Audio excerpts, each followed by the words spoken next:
भारत के एक प्रमुख राष्ट्रवादी नेता जिन्हें पंजाब केसरी या पंजाब का शेर की उपाधि भी मिली और उन्होंने भारत के स्वतंत्रता संग्राम में महत्वपूर्ण भूमिका निभाई।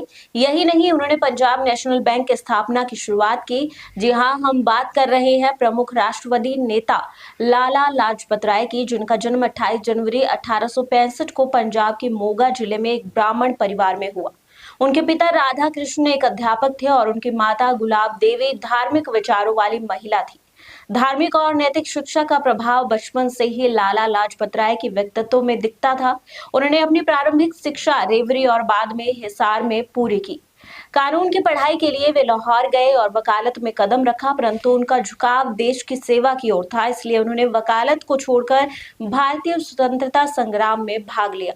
लाला लाजपत राय बाल गंगाधर तिलक और विपिन चंद्र पाल के साथ लाल बाल पाल की तिकड़ी का हिस्सा थे। इस तिकड़ी ने स्वदेशी आंदोलन को बढ़ावा दिया और ब्रिटिश सरकार की नीतियों का कड़ा विरोध किया। उन्होंने भारतीय जनता को विदेशी सामान का बहिष्कार करने और स्वदेशी वस्त्रों को अपनाने के लिए प्रेरित किया। 30 अक्टूबर 1928 को उन्होंने लाहौर में साइमन कमीशन के विरुद्ध आयोजित एक विशाल प्रदर्शन में हिस्सा लिया, जिसके दौरान उन्हें लाठी चार्ज में बुरी तरह से घायल किया गया। उस समय उन्होंने कहा था, मेरे शरीर पर पड़ी एक एक लाठी ब्रिटिश सरकार के ताबूत में एक एक कील का काम करेगी, और वही हुआ।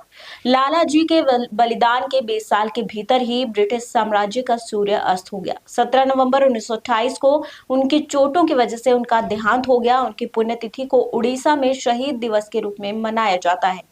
लाला जी ने हिंदी में शिवाजी, श्री कृष्ण, मैजिनी, गैरीबाल्डी एवं कई महापुरुषों की जीवनियां लिखी। उन्होंने देश में, विशेषतः पंजाब में हिंदी के प्रचार प्रसार में बहुत सहयोग दिया। दिल्ली में हिंदी लागू करने के लिए उन्होंने हस्ताक्षर अभियान भी चलाया।